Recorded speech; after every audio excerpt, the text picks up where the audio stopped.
Hello વિદ્યાર્થી મિત્રો, biosphere ઇનસાઇટમાં આપ સૌનું સ્વાગત છે.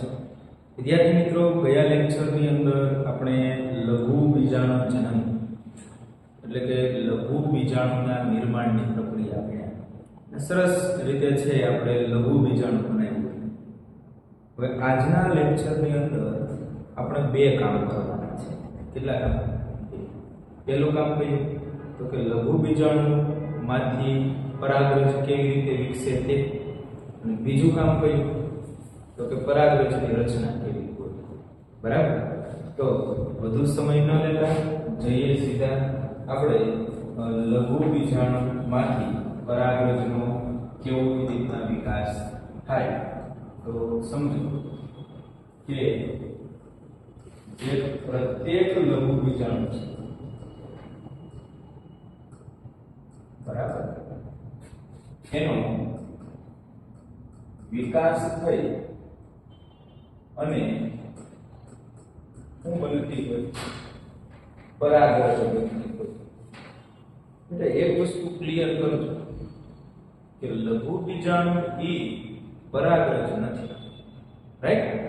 પણ લઘુ બીજાણુમાંથી પરાગરજનો વિકાસ થતો. અને આપણી એનસીઈઆરટી ની બુક એવું કહે છે કે પરાગરજ છે ને એ નર જન્યુજનક અવસ્થાનું પ્રતિનિધિત્વ કરે. એટલે કહેવાનો મતલબ એવો છે કે લિંગી પ્રજનનની અંદર નર જન્યુ કોની પાસેથી મળશે? પરાગરજ પાસેથી મળશે. એ ભૂલાવું ન જોઈએ. એટલા માટે નર જન્યુજનક અવસ્થાનું પ્રતિનિધિત્વ કરે. એટલે એ નર જન્યુજનક અવસ્થાનું પ્રતિનિધિત્વ કરતો જે વિકાસ જે છે, બરાબર, એને આપણે કહીશું નર જન્યુજનકનો વિકાસ. કોનો વિકાસ? નર જન્યુજનકનો વિકાસ કહેવામાં આવે. કેવી રીતે થાય? તો આપણી એનસીઈઆરટી ની બુકની અંદર આપણે સરસ મજાની આકૃતિ દ્વારા સમજાવ્યું છે. જો આવી કે આ જે છે તે નિર્માણ પામેલું છે લઘુ બીજાણુ છે, જેની પ્લોઇડિયમ મૂળ એન. તમને ખબર હોવી જોઈએ કે લઘુ બીજાણુ છે એ લઘુ બીજાણુ માત્ર કોષમાંથી અર્ધીકરણ દ્વારા બને. હવે શું થાય તો કે આ લઘુ બીજાણુની અંદર રસદાનીનું નિર્માણ થાય. અને રસદાનીનું નિર્માણ થવાને કારણે બધો ભાગ રસદાની લઈ લે, બરાબર, અને એના કારણે કોષ કેન્દ્ર હોય ને એ એક બાજુ જતું. આ કોષ કેન્દ્ર છે અને આ એનું છે રસદાની છે, રાઈટ? પછી શું થાય તો કે ભાઈ આ જે લઘુ બીજાણુ છે એની અંદર તેની રસદાનીઓ હતી, રાઈટ, એનું કોષ કેન્દ્ર હતું. પછી આપણી એનસીઈઆરટી કહે છે કે એની અંદર અસમમિતીય ત્રાકતંતુનું નિર્માણ થાય. કેવા? અસમમિતીય ત્રાકતંતુનું નિર્માણ થાય. અને એ અસમમિતીય ત્રાકતંતુ છે એ આ કોષનું અસમાન શું કરશે? વિભાજન કરશે. કેવું વિભાજન કરશે? અસમાન. અસમાન વિભાજન એટલે કે એક કોષ મોટો બનશે અને બીજો કોષ નાનો બનશે, બરાબર? એના માટે અસમમિતીય ત્રાકતંતુ જરૂર છે. શું પ્રોસેસ થાય તો સમજો કે આ વિભાજન થવાને પરિણામે હવે આપણી પાસે બે કોષો હશે, બરાબર? એક નાનો ત્રાકાકાર કોષ અને બીજો એક મોટો કોષ હશે, રાઈટ? તો જે મોટો કોષ છે એને કહેવામાં આવશે વાનસ્પતિક કોષ, રાઈટ? અને જે નાનો કોષ જે છે ત્રાકાકાર કોષ એને કહેવામાં આવશે, બરાબર, નરજનન કોષ. નરજનન કોષ. અને સાથે સાથે વિદ્યાર્થી મિત્રો આની ફરતે વિવિધ આવરણો પણ વિકસતા. કેવી રીતે? તો જો આ અંદરનું જે આવરણ છે, બરાબર, આ નાનો કોષ છે, ત્રાકાકાર કોષ, બરાબર, આ મોટો કોષ આપણો હતો, આ એનો કોષ રસ થયો, બરાબર. મોટા કોષને શું કીધું ભાઈ આપણે? બોલો, વાનસ્પતિક કોષ. અને એના કોષ રસમાં તરતો જે નાનો કોષ છે એને શું કીધું આપણે? નરજનન કોષ. બે આવરણો હોય, અંદરનું જે આવરણ છે એ, અને હારોહાર એક બહારનું આવરણ છે, રાઈટ. તો આવી રીતના કેટલા આવરણો જોવા મળશે ભાઈ? બે આવરણો જોવા મળશે, બરાબર, યાદ રાખજો. અને આવી જે સરસ મજાની રચના વિકાસ પામી છે એને પછી આપણે શું કહીશું? પરાગરજ, રાઈટ. તો ધ્યાનથી સમજો બેટા કે પરાગરજ જે છે એનો વિકાસ શેમાંથી થયો? લઘુ બીજાણુમાંથી થયો, રાઈટ. તો એક લઘુ બીજાણુમાંથી એક પરાગરજ બને. તો એવી રીતના જેટલી સંખ્યામાં લઘુ બીજાણુ હશે એટલા શું બનશે? પરાગરજ. એ બધા ક્યાં સ્ટોર થાય? યાદ કરો, લઘુ બીજાણુ ધાની પરાગકોથળીની અંદર આ બધી પરાગરજ શું થતી હોય? સ્ટોર થતી. ક્લિયર? આગળ ના? હા. હવે સર તમે કીધું કે આપણે રચના સમજવી છે, તો મેં તમને બેઝિક કહી દીધું છે. હવે આપણે થોડી વાતો રચનાઓ પર જઈએ. તો ધ્યાનથી સમજો. જો પરાગરજના સૌથી બહારના બે લેયરો છે એ પહેલા ડ્રો કરી દો. તો આ અંદરનું આવરણ છે, આ એની બહારનું આવરણ છે. સમજો, પહેલા આવરણોની વાત કરું, બરાબર. ધ્યાનથી સમજો કે આ જે અંદરનું આવરણ હોય ને મિત્રો, એને કહેવામાં આવે અંતઃ આવરણ. અંતઃ આવરણ. અંતઃ આવરણ કેવું? તો યાદ રાખજો, અંતઃ આવરણ કેવું આવરણ છે? સળંગ આવરણ છે. સળંગ. તે ઉપરાંત શેનું બનેલું? તો કે ભાઈ સેલ્યુલોઝ અને પેક્ટિનનું બનેલું છે. ભૂલાય નહીં, એમસીક્યુ પૂછાય હો ગુજરાત બોર્ડમાં ગુજકેટમાં કે આ જે અંતઃ આવરણ છે એ શેનું બનેલું હોય? સેલ્યુલોઝ અને પેક્ટિનનું બનેલું, બરાબર. ઓકે.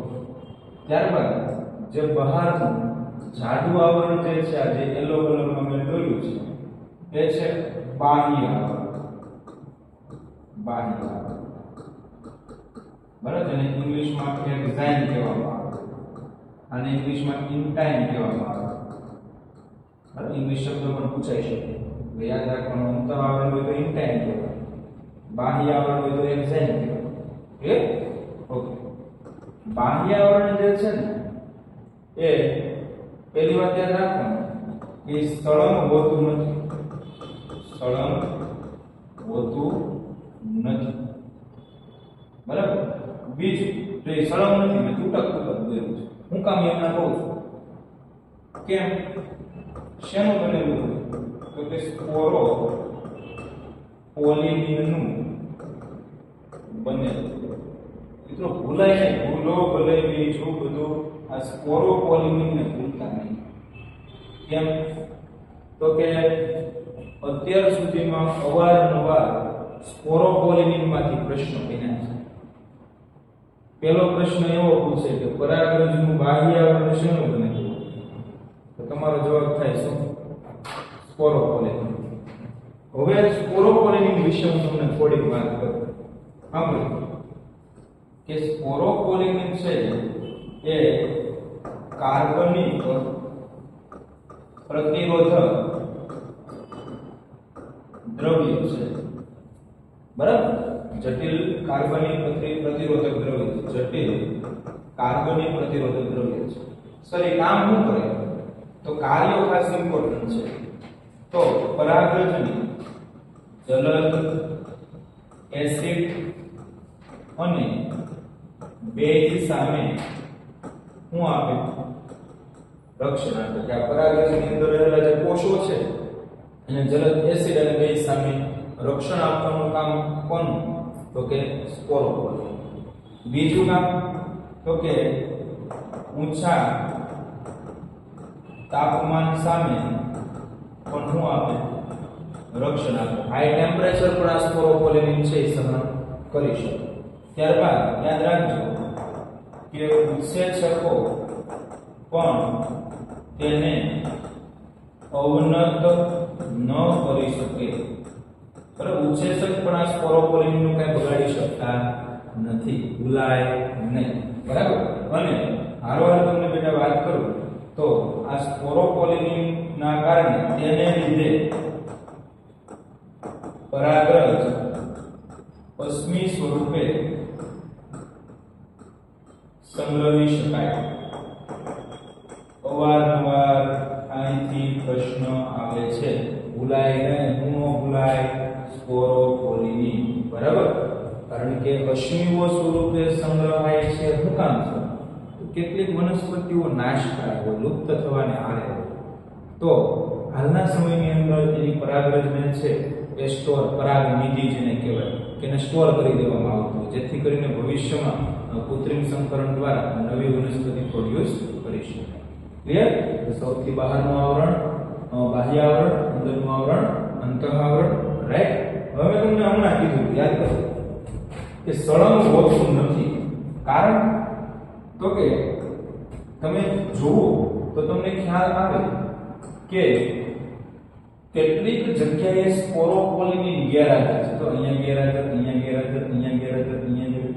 તો જ્યાં સ્પોરોપોલિનની ગેરહાજર હોય ત્યાં એક છિદ્રનું નિર્માણ થાય.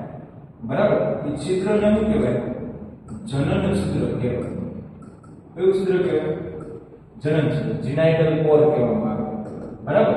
કોને કહેવાય જનન છિદ્ર? તો એ માહિતી લખી દો કે જ્યાં સ્પોરોપોલિની હોય ગેરહાજર હોય તે ભાગને શું કહીએ?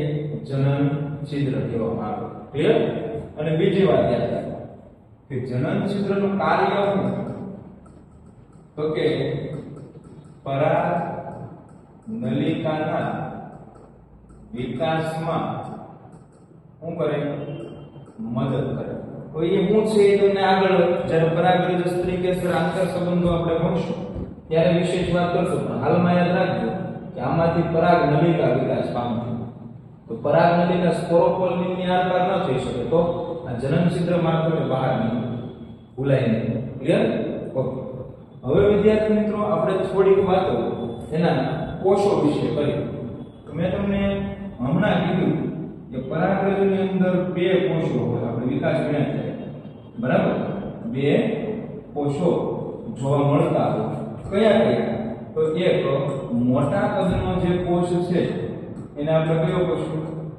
વાનસ્પતિક કોષ કહેવાય, અથવા નાલ કોષ કહેવાય. વાનસ્પતિક કોષ અથવા તો નાલ કોષ કહેવામાં આવે. સર એની ખાસિયત શું? એની ખાસિયત બહુ કામની છે. હું તો કે આ જે નાલ કોષ છે એ મોટું અને અનિયમિત આકારનું શું ધરાવે? કોષ કેન્દ્ર ધરાવે. જો આ મોટો કોષ જે છે વાનસ્પતિક કોષ, એનું કોષ કેન્દ્ર કેવું હોય? કદમાં મોટું હોય અને આકાર કેવો હોય? અનિયમિત હોય, ભૂલાય નહીં. તે ઉપરાંત તો કે તે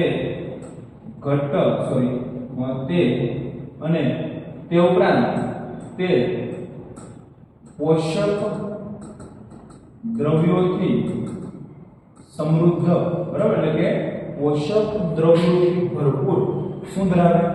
કોષ રસ ધરાવે. બરાબર કે એનો જે કોષ રસ હશે, એની અંદર વિપુલ માત્રામાં પોષક ઘટકો રહેલા હશે. શું કામ? આગળ થશે. બરાબર. જ્યારે આપણે પરાગનલિકાનો વિકાસ ભણશું ને ત્યારે એના વિશે વાત કરશું. ક્લિયર? Okay, very good. ત્યારબાદ બેટા બીજો નાનકડો એવો અને ખૂબ અગત્યનો કોષ છે જેને આપણે નર જનન કોષ કહીએ છીએ. બરાબર. કેવો તો નરજનન કોષ છે એ કદમાં કેવો હોય? નાનો. કદમાં કેવો હોય? નાનો અને ત્રાકાકાર કોષ છે. શેપ કેવો? ત્રાકાકાર કોષ છે. સર ક્યાં આવડીએ? તો યાદ રાખજો બેટા કે ઈ વાનસ્પતિક કોષના કોષરસમાં તરતો હોય. બરાબર. વાનસ્પતિક કોષનો જે કોષરસ હોય એની અંદર તરતો કોષ કયો? નરજનન કોષ. ક્લિયર? તો આવી રીતના પરાગરજની રચનાની અંદર બે કોષો જોવા મળશે. કયા કયા? મોટો વાનસ્પતિક કોષ અથવા નાલ કોષ અને નાનો છે જેને આપણે નરજનન કોષ તરીકે ઓળખશું. બરાબર. અને એનો યાદ રાખવાનું કે કોષરસ કેવો હોય? ઘટ્ટ કોષરસ જોવા મળશે. ક્લિયર? તો આ વાત થઈ કોની? પરાગરજની રચના. બીજી થોડી વાતો તમને કહી દઉં કે આ પરાગરજ જે છે ને એનો સામાન્યતઃ જે આકાર હોય એ આકાર કેવો હોય? તો કે ગોળાકાર. બરાબર. એ માહિતી યાદ રાખજો. અને વ્યાસ કેટલો હોય? તો કે ભાઈ 25 થી 50 માઇક્રોમીટર. બરાબર. કે સામાન્ય રીતે પરાગરજ છે એનો વ્યાસ ડાયામીટર છે એ કેટલો હશે? 25 થી 50 માઇક્રોમીટર. બરાબર. તો અહીંયા બધી જ આપણી NCERT ની તમામ માહિતી છે અહીંયા આવી જાય છે. આટલું કરી નાખો બેટા એટલે તમારે કોઈ પણ પરીક્ષાની અંદર તમારા હાથમાંથી કોઈ પ્રશ્ન જઈ શકે. Clear? Yes or no? Yes. Very good. બરાબર. તો હવે બેટા આગળ એક સરસ મજાની વાત કરવી છે કે સર આ પરાગરજ છે એની અંદર બે કોષ તમે કીધા, પણ અહીં એક વિશેષ માહિતી યાદ રાખવાની છે કે પરાગરજ જે છે એની મુક્તિ સમયે બરાબર કે જ્યારે પરાગરજ છે એ પરાગાશયમાંથી મુક્ત થતી હશે ત્યારે કેટલીક વનસ્પતિઓ છે એની અંદર કોષોની સંખ્યા 2 હશે. એટલે કે દ્વિકોષીય અવસ્થાએ મુક્ત થાય. બરાબર. અને કેટલીક હશે એમાં ત્રિકોષીય અવસ્થાએ પરાગરજ મુક્ત થાય. રાઈટ? એટલે જો દ્વિકોષીય અવસ્થા હોય તો એમાં તો ખબર છે કે એક શું હોય? તો કે વાનસ્પતિક કોષ. રાઈટ? અને બીજું શું હોય? તો કે એક હોય નરજનન કોષ. રાઈટ? એ તમને ખબર હોય કે એક વાનસ્પતિક કોષ છે અને એક નરજનન કોષ. એટલે બે કોષો છે. તો આવું કેટલી વનસ્પતિમાં જોવા મળે? તો કે 60% જે આવૃત બીજધારી જે વનસ્પતિઓ છે ને એમાં આવું થાય. જ્યારે પરાગાશયમાંથી મુક્ત થતી હશે ત્યારે એની અંદર કોષોની સંખ્યા કેટલી હશે? તો કે 2 કોષો હશે. કયા કયા? એક વાનસ્પતિક કોષ છે અને એક નરજનન કોષ છે. ક્લિયર? જ્યારે કેટલીક વનસ્પતિઓ છે એમાં પરાગરજ કઈ અવસ્થાએ મુક્ત થતી હશે? ત્રિકોષીય. ત્રિકોષીય એટલે 3 કોષો છે. તો સર નવો આવ્યો ક્યાંથી? તો એ તમને કે એક હશે વાનસ્પતિક કોષ છે, બીજું 2 નરજનન કોષ છે. કેટલા? 2 નરજનન કોષ છે. એટલે સર એક આવ્યો ક્યાંથી? તો એક નરજનન કોષ હતો એનું સંભાજન થઈ. એટલે એકમાંથી કેટલા બની ગયા? 2 નરજનન કોષ અને એક વાનસ્પતિક. ટોટલ 3 કોષ. તો આવું કેટલી વનસ્પતિઓમાં થાય? તો બાકીની 40% જે આવૃત બીજધારી વનસ્પતિ છે એમાં આવું થતું હોય. તો આ વસ્તુ ભૂલાવી ન જોઈએ, કારણ કે અહીંથી પણ તમને કન્ફ્યુઝન કરે એવો MCQ પૂછાય શકે. એટલે ગભરાવાનું નથી. યાદ રાખવાનું છે કે 60% આવૃત બીજધારીઓમાં દ્વિકોષીય અવસ્થાએ, 40%માં ત્રિકોષીય અવસ્થાએ. દ્વિકોષીય અવસ્થા હોય તો એક વાનસ્પતિક કોષ, એક નરજનન કોષ. ત્રિકોષીય અવસ્થા હોય તો એક વાનસ્પતિક કોષ અને 2 નરજનન કોષ. ભૂલાય. ક્લિયર? તો અહીં આપણે પરાગરજની રચના અને પરાગરજની મુક્તિ સમયે કોષોની સંખ્યા વિશે આપણે સરસ મજાની વાતો કરી. આવનારા લેક્ચરની અંદર આગળ વાતો કરશું. ઓકે.